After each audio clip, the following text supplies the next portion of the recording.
Iran ini kan dia punya kebijakan, bahkan fatwa, kalau menurut saya fatwa, tahu fatwa kan, maksudnya kayak Ali Khamenei itu kan salah satu marja juga di dipimpin Syiah gitu kan. Itu haram gitu, memproduksi senjata nuklir itu haram. Oh, dia ngeluarin fatwa itu justru? Iya. Fatwa kalau memproduksi senjata nuklir itu haram. Tapi kalau untuk dugem, karaoke itu nggak ada. Nggak akan dikasih ruang juga ya berarti? Nggak ada ruangnya memang. Kemarin itu ketika Masa Amini itu meninggal dikarenakan ada indikasi dibunuh oleh polisi. Iya. Nah itu yang dimanfaatkan oleh para pengikut Shah Pahlavi ini. Wah, nggak ada yang berani itu laki-laki mendekati perempuan. Kenapa? Pasti diomelin, kalau nyentuh begini aja pasti diomelin sama si perempuan itu. Disikat di situ. Kau nyentuh aku dan sebagainya, kenapa kau gini-gini? Kan masih ada gini, woi. Langsung kena mental orang laki-lakinya. Nah itu saya sering temui di Tehran itu, masuk di metro, di kereta, seperti itu. Oh, perempuan Iran galak-galak ya? Galak-galak sumpah. Yang baristanya juga banyak perempuan. Kayak gitu. Ya berarti kan gambaran gua tadi yang lu ceritain soal Iran tuh ya kehidupannya layaknya kehidupan normal ya kan? Iya, nggak ada diskriminatif. Iya, benar. Satu lagi sih poin gua. Untuk Brother Toha, ini tidak mungkin jadi dubes Amrik kayaknya. Mengingat dubes Amrik lagi kosong, nggak mungkin dia masuk bursa. Jadi sepanjang karir hidup lo, kayaknya lu nggak mungkin jadi dubes Amrik lah.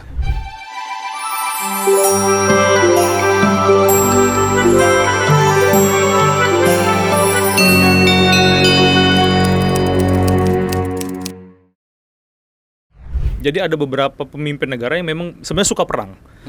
Gue setuju juga sih dengan yang habis sampaikan SBY itu. Ada Trump, ada Netanyahu, ada Ali Khamenei. Ya karena memang mereka tuh kalau mau damai ya perang aja, yuk gitu. Nah kalau kita orang yang ya kalau bisa jangan perang ya kan. Iya. Mungkin teman-teman pelajar di Iran juga kalau bisa jangan perang. Nggak ada yang menginginkan perang. Iya. Nggak ada sama kita sekali. pengen adem aja ya. Kan? Iya. Cuman kalaupun memang harus perang mungkin ya udah itu, kalau memang itu jalan satu-satunya kali gitu ya kan. Betul. Sahid aja sekalian kan gitu. Betul. Tapi kan lagi-lagi kalau berbicara perang kan harusnya kan ada etika ya. Iya. Iya. Seperti itu. Nah kalau etika ini kemudian dilanggar, nah itu jadi persoalan. Seperti itu. Karena kenapa? Karena perang ini kan mengakibatkan banyaknya warga sipil kemungkinan besarnya meninggal. Yes, betul. Seperti itu. Bukan hanya itu, dari segi infrastruktur juga hancur. Jadi nggak ada positifnya lah, nggak ada keuntungannya lah secara ekonomi, nggak ada. Betul. Jadi mending diplomasi berarti tetap. Ya mending diplomasi. Dan ya maksudnya gini, Iran ini kan dia punya kebijakan, bahkan fatwa, kalau menurut saya fatwa, tahu fatwa kan, maksudnya kayak Ali Khamenei itu kan salah satu marja juga di dipimpin Syiah gitu kan. Iya. Itu haram gitu, memproduksi senjata nuklir itu haram. Oh, dia ngeluarin fatwa itu justru? Iya. Fatwa kalau memproduksi senjata nuklir itu haram. Tapi kemudian bukan nuklirnya, senjata nuklirnya. Oke, senjata nuklir. Senjata ini kan pasti kan akibatnya kan untuk perang sebenarnya, lawan siapa dan sebagainya. Enggak, berarti statement lu tuh mau bilang kalau Iran tuh sebenarnya nggak punya senjata nuklir. Nggak punya, dan itu fakta. Oh gitu. Iya. Beberapa ilmuwan ataupun pengecekan terkait dengan produksi nuklir itu nggak ada indikasi pun sedikit pun, nggak ada punya senjata nuklir untuk menciptakan senjata nuklir. Tapi mereka punya studi tentang nuklir. Punya, itu kan untuk kepentingan dalam negeri. Oke, gitu. Untuk pengembangan teknologi dalam negeri. Iya, kenapa penting nuklir ini, Bang? Karena kenapa? Itu bakal efeknya terhadap seluruh masyarakat Iran. Oke. Apa itu? Termasuk lampu ini. Itu dari tenaga nuklir. Ya. Bayangkan Bang di sana, Bang. Saya kan tinggal di markas itu punya pemerintah lah. Yang disewa oleh atas pertahanan kita. Itu kalau nyewa bayar listrik per bulan dengan gas ya. Itu cuman pada saat itu 25 tuman. 25 tuman itu tuman ini mata uang Iran. Sebenarnya rial, tapi kita bilangnya tuman. Jadi 250 rial sebenarnya, tapi kita ngomongnya lebih singkat aja. Orang Iran sering singkat-singkat aja. 250 ribu rial itu setara dengan kurang lebih pada saat itu dolar 140 ribu rial. Jadi kurang lebih ya nggak nyampe 30 ribu, cuma 25 ribuan doang. Gas? Ya, untuk gas dan listrik selama sebulan. Gas rumah tangga nih maksudnya? Iya, gas rumah tangga. Itu pakai tenaga nuklir? Enggak, itu maksudnya untuk bayarnya. Bayar. Artinya kalau misalnya untuk lampunya itu cuman 10 ribuan atau 15 ribuan itu kan murah. dalam sebulan, yang dimana di dalamnya ada kulkas, ada mesin cuci, ada lampu kamar dan sebagainya, ada pemanas, ada pendingin. Harusnya kan kalau di Indonesia kan jutaan ya bang, pakai AC aja kan kamar saya di rumah 1 juta dia bayar, cuma listrik doang. Oke. Nah di sana cuman sekitar segitu dengan gas plus gas. Oh berarti biaya hidup di Iran tuh murah sebenarnya. Iya, itu untuk hal yang mendasar. Karena listrik dan gas ini kan hal yang mendasar bang. Orang mau masak, mau makan dan sebagainya. Seperti itu. Nah itu mereka punya. Kemudian untuk lampu dan sebagainya, listrik dan sebagainya itu dari tenaga nuklir. Jadi produksi nuklir mereka itu untuk kepentingan dalam negeri, bukan untuk produksi senjata. Itu yang saya ketahui. Seperti itu. Kan aku nanya kok bisa murah banget ya hidup di sini.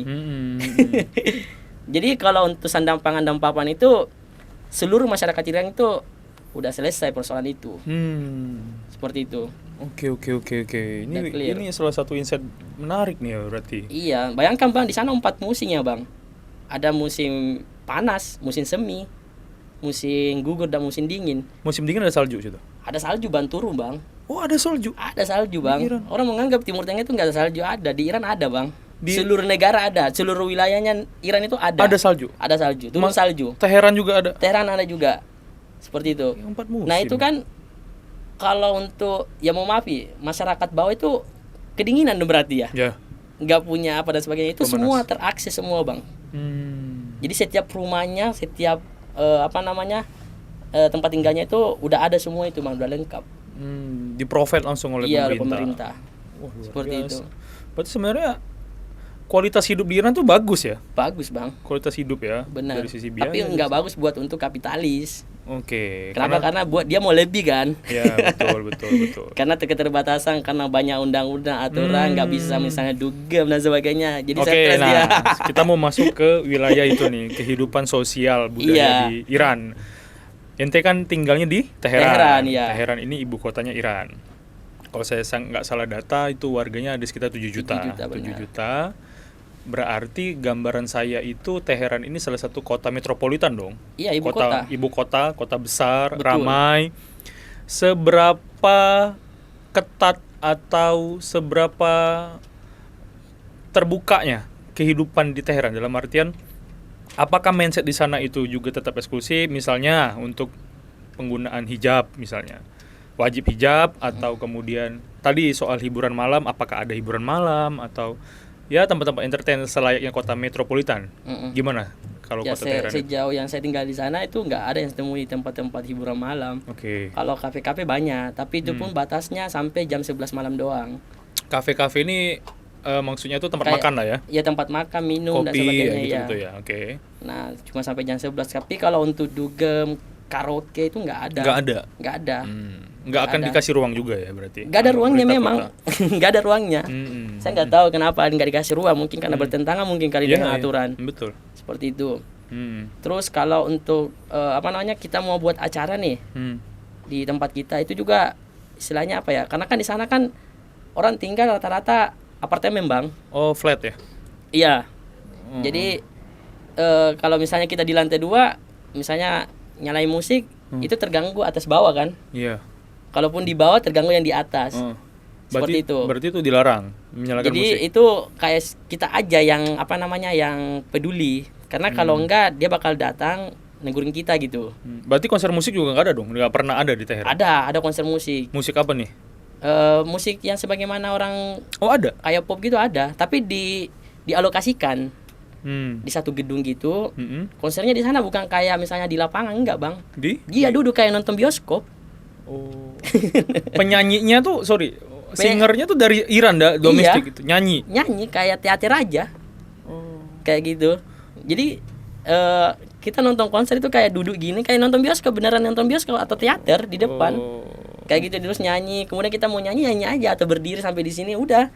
Nggak kayak dicampur aduk gitu di Indonesia kan. Kalau bioskop ada di Iran? Ada. Filmnya film apa? Film Iran. Oh, film Iran. Iya. Berarti ada produksi film juga, production house dalam negeri ya? Banyak gitu. Jadi semua bioskop-bioskop itu pasti film Iran semua. Oh, nggak boleh ada film dari luar, Hollywood nggak masuk? Sejauh ini belum ada saya lihat. Nggak mungkin ya? Iya. Oke. Musik, karena menghargai juga kan. Film, iya. Semuanya produk dalam negeri ya. Produk dalam negeri. Kalau stasiun TV ada sinetron gitu-gitu ada? Ada juga. Ada juga. Ada. Drama ya. Ada drama-drama juga, tapi nggak selebay inilah yang kayak punya kita. Nggak kayak kita yang berseri-seri nggak ya? Iya, karena di sana kalau ada film ataupun drama-drama seperti itu pasti ada pesan sosialnya. Seperti itu. Saya menggambarkan berarti produksi seni ya, dalam artian produksi film, produksi apapun ya yang berbau terkait dengan hiburan. Itu pasti disensor ketat ya oleh pemerintah. Iya, intervensi habis ya kan. Betul. Minimal misalnya jangan sampai ada adegan-adegan ciuman misalnya kan itu, gitu. Jangan kan hal itu, buka jilbab pun itu ketat banget gitu. Nah, soal kerudung nih. Kan kita dengar juga ini lagi-lagi framing dari media mainstream ya. Kalau media mainstream kita nyebutnya berarti ya media-media yang diproduksi barat lah. Soal diskriminasi gender, perempuan di Iran itu wajib berkerudung. Kalau nggak berkerudung nggak boleh masuk Iran, misalnya itu. Terus tadi kan ente cerita juga ada yang kena razia terus meninggal, itu kan jadi benar-benar di blow up oleh dunia. Oh iya, ini Mas Amin itu. Nah, gimana tuh? Ya sebenarnya kan karena Iran ini banyak musuhnya ya, bukan hanya negara-negara lain tapi juga internalnya sendiri. Dalam artian itu kan Iran kan sekarang ini hadir ini karena Revolusi Islam Iran. Nah sebelumnya dipegang oleh Shah Pahlavi, kerajaan. Nah orang-orang kerajaan ini masih beroposisi sekarang. Iya, dia kayak cari momentum gitu untuk meruntuhkan sistem ini. Sampai sekarang masih beroposisi mereka. Nah, berarti masih ada mereka tuh, warga Reza tuh. Masih ada yang pengikut-pengikut mereka, seperti itu. Jadi kemarin itu ketika Masa Amin itu meninggal dikarenakan ada indikasi dibunuh oleh polisi. Nah itu yang dimanfaatkan oleh para pengikut Shah Pahlavi ini. Seperti itu, mengadu domba. Tapi titiknya cuma di Teheran, Bang. Paling gede itu di Teheran. Nggak jadi gerakan nasional ya? Nggak jadi gerakan nasional. Tapi karena hal itu berkaitan dengan gender ya, maka media-media mainstream itu memframekan. Nah, terus para feminis yang ada di luar negeri sana kemudian bersuara bahwa ya ini nggak boleh dibiarkan dan sebagainya. Seperti itu. Nah sebenarnya orang-orang seperti itu ya saya nggak menyalahkan dia, karena kalau kita berbicara cara pandang feminisme ya memang seperti itu, bahwa perempuan punya kemerdekaan juga untuk memilih, seperti itu. Bahkan kalau persoalan berbicara mengenai moral, bayangkan kan di sana kan nggak semua Islam, Bang. Iya benar. Iya kan, orang Kristen juga kan tinggal di sana. Nah, diwajibkan untuk pakai jilbab, bayangkan. Berarti ketika dia memakai jilbab, dia nggak bermoral sebenarnya. Iya kan, karena kan bukan kehendak dia gitu, bukan keyakinan dia, tapi dia harus mau nggak mau karena hukum sosial berkerudung gitu. Nah, itu kalau secara feminisme itu suatu persoalan gitu. Kayak gitu. Nah, sehingga kalau konflik itu kemudian dijadikan sebagai ini aja, momentum untuk bagaimana pemerintah ini bisa goyang atau masyarakat sadar bahwa kamu tuh sebenarnya nggak nyaman-nyaman banget gitu. Seperti itu. Kalau Teheran itu karena tadi kota metropolitan, dia relatif majemuk ya. Maksud saya tuh gereja ada di situ. Gereja jarang sih saya lihat gereja. Kalau saya sih nggak menelusuri, tapi pernah saya datang ke gereja tapi di Isfahan. Oh, bukan di Teheran ya? Bukan di Teheran, nggak pernah. Nggak ada kepikiran mau jalan-jalan ke. Enggak, maksud saya tapi kalau majemuk sengaja terlihat. Majemuk ya. Majemuk ya. Enggak semua muslim. Enggak semua muslim, Bang. Ada semua muslim. Sebagian kecil ya. Betul. Kristen. Tapi saya pernah menghadiri semacam konferensi yang dimana itu Ali Khamenei juga hadir di situ. Terkait dengan hari apa gitu, hari lupa aku, tapi intinya di situ diundang semua pemimpin-pemimpin agama. Kayak semacam kerukunan beragama gitu. Iya. Forum kerukunan beragama. Nah, mereka berstatement semua ini yang perwakilan agama ini sangat nyaman, nggak ada diskriminasi sama sekali.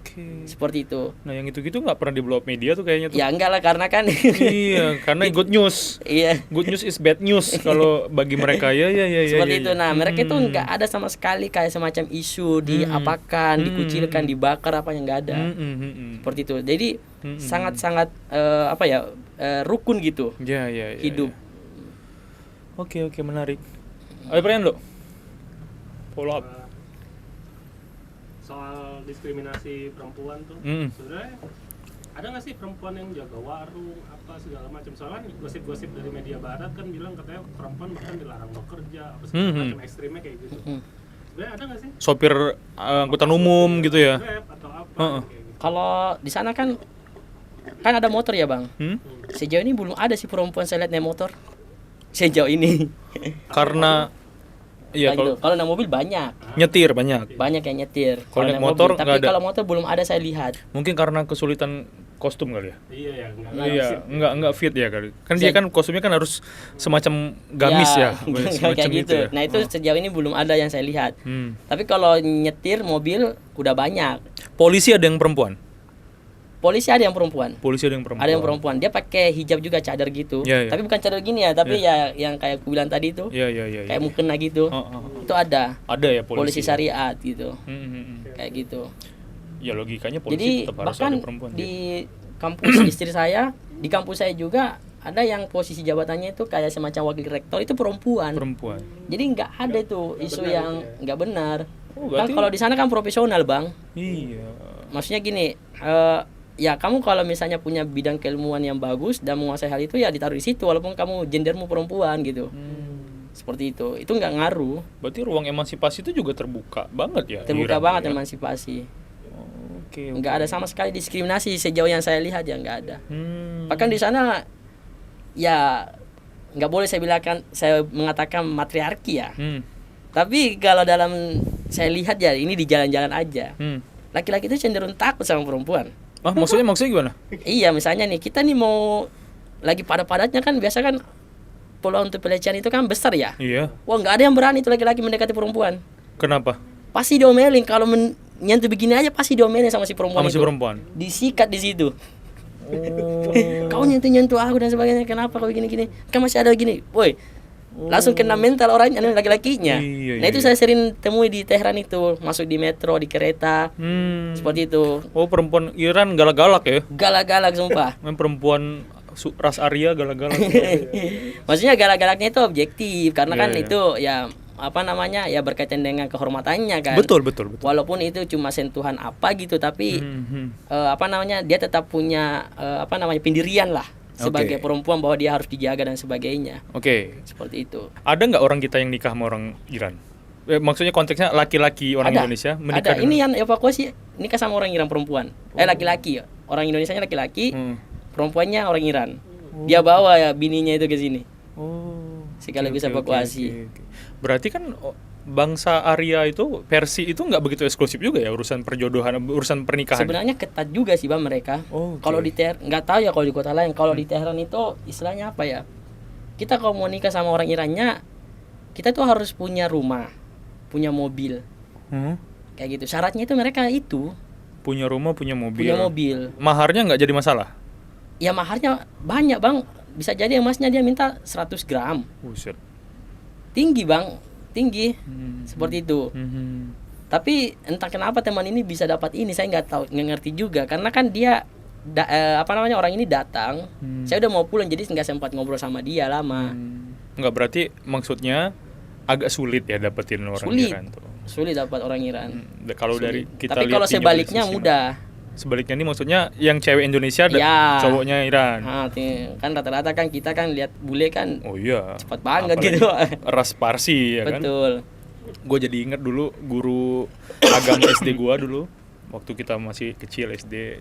Kita cerita tentang peta dunia lah. Waktu dia nunjuk Iran, nunjuk Turki, udah nih nanti kalian kalau gede cari jodoh tuh ke sini. Ini orangnya cakep-cakep, muslim lagi gitu. Cari jodoh orang ke sini nih kata guru agama gue.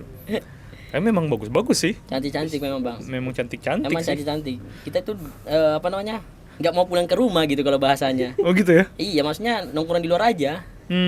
Tapi mereka itu uniknya ngopi nggak lama gitu. Kayak kita kan ngopi sampai 3 jam, 4 jam. Apa dia obrolin coba itu?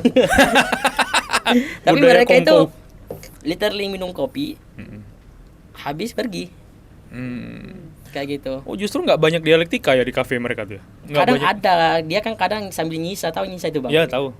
Sambil nyisa gitu. Oh di kafe situ banyak nyisa. Ya tapi kalau udah habis nyisanya itu udah pergi gitu, nggak kayak nungguin apa nggak. Yang perempuan-perempuan Iran boleh nongkrong? Boleh nyisa. Nyisa juga dia kadang ada banyak kok yang perempuan yang nyisa. Jadi itu nggak melanggar aturan juga kan nyisa itu. Iya sih, tapi maksud saya kan jadi boleh nongkrong gitu loh perempuan Iran tuh gitu. Boleh nongkrong, berbaur juga. Walaupun tadi batas jamnya jam 11 malam. Iya, kalau batasnya sampai jam 11 malam. Jam 11 malam ya. Kayak gitu. Iya, berarti kan pelayan yang baristanya juga banyak perempuan. Kayak gitu. Ya berarti kan gambaran gua tadi yang lu ceritain soal Iran tuh ya kehidupannya layaknya kehidupan normal ya kan? Iya, nggak ada diskriminatif. Iya, benar. Nyaman juga kayaknya. Nyaman aja. Ya, nyaman aja kan? Betul. Sebagai lu yang pernah ngelakuin itu ya kan? Iya. Sayangnya lu balik ya, harusnya tetap stay di situ sih ya. Lah, saya kan cuma visanya studi, Bang. Visa studi. Jadi, nggak coba nyari kerja di sana kemarin? Enggak, kalau mau ngambil cari kerja visanya beda lagi, Bang. Beda visa saya kerja. Saya kan sebenarnya sempat pengen kerja juga lah di sana. Tapi karena visa saya udah mau expire, jadinya saya harus balik. Oke. Kayak gitu. Karena di sana kalau pelajar nggak boleh kerja, Bang. Iya, benar. Boleh kerja. Beda visanya. Oke, visa. Pertanyaan terakhir nih. Kalau kita mau ke Iran bukan dalam kondisi mau sekolah, pengen jalan-jalan nih. Gimana caranya? Satu. Yang kedua, apa situs-situs bersejarah atau kita ke Iran tuh kemana aja? Yang lu saranin deh. Kalau kita pengen ke Iran nih, kayak penasaran nih ke Iran, kita jalan-jalan deh ke Iran misalnya gitu. Ngapain aja? Atau caranya dulu ke sana gimana deh? Gitu. Caranya ya pergi aja ke kedutaan Iran di Indonesia. Ngurus visa kayak biasa lah ya. Iya, turis dan sebagainya itu. Nah, kemudian kalau mau ke sana kalau visa turis berapa lama durasinya? Kurang lebih 2 minggu. 2 minggu 14 hari. Oke. Nah, kemudian kalau tiba di sana, kalau saya sarankan ya, kalau mau jalan-jalan hubungi ketua PPI-nya. Oh, hubungi ketua PPI. Iya, maksudnya supaya diarahkan kemana bagusnya gitu. Oh, maksud lu tuh kita harus cari guide lokal ya, tour guide lokal ya? Iya, kayak gitu. Kalaupun dia nggak bisa nemani, minimal dia ngasih tahu lokasi mana aja yang wajib kita datangin. Oke. Nah, tergantung sih, kalau turis itu kan tergantung keinginan dia mau apa ya. Ada yang turis yang pengennya cuma ibadah. Ibadahnya kemana? Kayak gitu. Misalnya dari masjid gitu, ibadahnya ke Qum, ke Mashhad. Itu kan ada makam-makam suci di sana. Seperti itu. Tapi kalau misalnya turisnya itu pengen hal yang bersejarah, ya udah ke Shiraz, ada Persepolis, ya kan? Persepolis ini bekas runtuhan kerajaan ya pada saat itu. Iya. Nah, kemudian di Isfahan ada juga gereja yang genosida suku masyarakat Kristen. Apalagi lupa aku.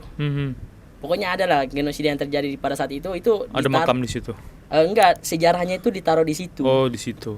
Seperti itu. Jadi tergantung turisnya mau ngapain. Tapi mayoritas tempat wisatanya tuh lebih ke wisata ya. Wisata sejarah. Kebanyakan kalau datanya sih saya nggak tahu ya, tapi yang saya temui itu cenderung turisnya itu ke hal yang ibadah. Iya, tadi peziarah hitungannya. Iya, istilahnya wisata religius lah. Iya, wisata religius. Nah, kebanyakan yang ke sana, arahnya situ. Nggak ada gunung di situ. Banyak gunung, Bang. Banyak gunung. Teheran itu dikelilingi gunung, Bang. Gunung yang bisa didaki. Iya. Oh, oke. Saya hobi naik gunung waktu di Iran. Oh gitu, asik dong. Iya. Maksudnya gunung itu gunung aktif? Enggak, gunung tapi aktif. Bisa ngedaki lah. Bisa ngedaki dan sebagainya. Dan itu rame. Camping di atas? Camping nggak masalah. Dan sebagainya. Kalau pantai ada? Pantai ada, tapi jauh dari ibu kota. Jauh dari ibu kota? Iya. Berarti ada garis laut juga ya berarti Iran? Ada garis laut. Ada garis laut. Seperti itu. Oke. Menarik bahas tentang Iran. Ada lagi, Dok? Pertanyaan? Ini terakhir deh. Apa? Soal geopolitik lagi. Boleh. Boleh. Jadi kan Israel tuh udah mendorong Amerika itu dari tahun 70-an ya untuk ini nih Iran punya nuklir nih, seminggu lagi dia bakal punya nuklir. 10 tahun kemudian bilang lagi sama Amerika bahwa tinggal 2 minggu lagi mereka bakal punya nuklir, senjata nuklir segala macam sampai sekarang. Negara Parno. Ya kan, karena Parno kan akhirnya beberapa teori bilang bahwa lebih baik Iran dari awal punya senjata nuklir beneran aja biar nggak diserang. Iya. Karena berkaca pada Korea Utara, berkaca pada Pakistan. Akhirnya di mana kepemilikan senjata nuklir itu akhirnya menjadi semacam safety. justru keamanan gitu betul. buat negara. Tapi masyarakatnya sendiri itu sebenarnya di luar tadi ya statementnya pemimpin Khomeini yang mengharamkan punya senjata nuklir. Apakah masyarakatnya sendiri punya pemikiran kayak gitu juga nggak sih? Atau sebenarnya mereka tuh pengen kembangin aja sekalian gitu. Apalagi ilmuwan-ilmuwan kan, gua udah kerja. Kan kalau masyarakat Iran kan itu secara berendam kan 98%. Apa tuh? Percaya pada Khomeini? Enggak, meyakini bahwa dasar negara itu adalah Islam. Nah, ketika hal itu difatwakan menjadi aturan, itu nggak bisa dilanggar. Artinya ya dia sepakat. Jadi nggak ada yang sepakat bahwa harus membuat senjata nuklir. Iran juga nurut kan ya bahwa boleh diawasi. Iya. Dia terbuka kok sama orang-orang yang mau yang mau studi di situ, mengawasi program tersebut. Iya. Bahkan Israel nggak mau diawasi program. Benar. Seperti itu. Jadi kan sebenarnya kan ada ketidakadilan sebenarnya kan. Ada apa kalau Iran mengembangkan hal itu? Dan kenapa negara Israel nggak dilarang? Nah ini maksudnya ada persoalan aja. Kenapa gitu? Tapi tetap relevan nggak sih untuk anak-anak muda itu untuk kuliah atau melanjutkan pendidikan di Iran? Kalau saya sih menyarankan banget ya. Maksudnya bukan sekedar saya ini duta, nggak ada sama sekali tapi perkembangan teknologi ya kan terkait dengan apa yang dicapai oleh Iran saat ini, kita harus belajar sama mereka. Iya, sepakat. Seperti itu. Nah, soal kemandirian ekonomi, kemandirian teknologinya. Seperti sepakat. Itu. Dan maksudnya negara nggak boleh melarang hal itu. Iya. Seperti itu. Kenapa? Karena ilmu itu nggak punya lagi-lagi nggak punya mazhab ya. Betul. Nggak punya agama. Betul. Setiap orang wajib menuntut ilmu gitu. Apalagi ilmu itu kemudian punya efek besar terhadap kepentingan nasional kita kan. Seperti itu. Jadi kenapa enggak gitu? Jadi kan kita cenderung membesar-besarkan kita kuliah di Amerika, di Inggris, ya kan. Tapi apa gitu yang bisa dipelajari tentang hal itu kalau misalnya negara kita masih tetap dikuasai oleh oligarki misalnya kan ya. Seperti itu. Betul. Nah, oleh karena itu kan kalau misalnya nggak punya kemandirian kata Soekarno ya mana bisa berkembang negara ini. Betul, kita baru konsep, mereka udah nerapin. Iya. Betul. Apalagi ini kita udah di tahap dimana pasar bebas sangat gila ya. Setuju. Seperti itu. Bayangkan kalau kata Pak Presiden kita itu kan kekayaan kita itu kan lebih dari 50% di luar gitu. Kan parah banget gitu. Maksudnya perputaran uang ternyata nggak berputar di dalam negeri. Betul. Keluar semua. Betul. Yang artinya bahwa perusahaan-perusahaan luar itu ya dominan kan di dalam negeri kita. Seperti itu. Sepakat. Nah itu kan salah satu ide mereka gitu supaya kita itu nggak bisa berkembang. Betul sekali. Kayak gitu. Nah itu sih PR-nya gitu. Jadi sebenarnya kemanapun sebenarnya silakan, di Amerika silakan, ke Inggris silakan, ke Cina silakan. Tapi lagi-lagi kembali itu yang membangun negeri. Seperti itu. Jadi ya mau maaf ya kalau misalnya orang memandang perusahaan itu nggak butuh ijazah tapi dia butuh teknisi gitu. Nah teknisi ini harus dijaga karena dia bakal berkembang gitu. Karena di sana ilmuwan dijaga bang, dijaga, benar-benar dijaga dan kemudian dia mau berinovasi itu didukung sama negara. Nggak dimatiin proyeknya, nggak kayak kita kan. Betul. Dimatiin. Kenapa? Karena ya ada kepentingan. Betul. Nggak kayak kita. Kapitalis gitu di belakangnya yang anggaran BRIN aja dipotong ya kan. Peneliti pada isinya tuh dipotong. Seperti itu. Sebenarnya kunci dari pertanyaan lu tadi mereka ini sangat patuh ke fatwa yang dikeluarkan oleh si Khomeini karena fatwanya haram. Ya daripada ngelawan kan dosa. Sekalinya haram ya udah patuh aja kan gitu. Karena Khomeini selain pemimpin negara juga pemimpin agama kan ahlinya kan, pemimpin religi kan. Gitu sih kalau poin gua sih. Satu lagi. Jadi mustahil Iran menciptakan senjata nuklir. Iya benar. Gitu. Oke. Satu lagi sih poin gua. Untuk Brother Toha. Ini tidak mungkin jadi dubes Amrik kayaknya. Mengingat dubes Amrik lagi kosong, nggak mungkin dia masuk bursa. Jadi sepanjang karir hidup lo, kayaknya lo nggak mungkin jadi dubes Amrik lah. Ketika lo udah statement kayak gini, udah di blacklist langsung oleh Amerika, udah susah tuh. Udah mainnya Timur Tengah aja. Mudah-mudahan kita doain Brother Toha jadi dubes Iran di masa depan. Gua kira itu ya obrolan kita hari ini. Siap. Thank you ya Brother ya. Saya juga makasih bang. Nanti lain waktu kita ngobrol-ngobrol lagi. Siap. Oke, makasih.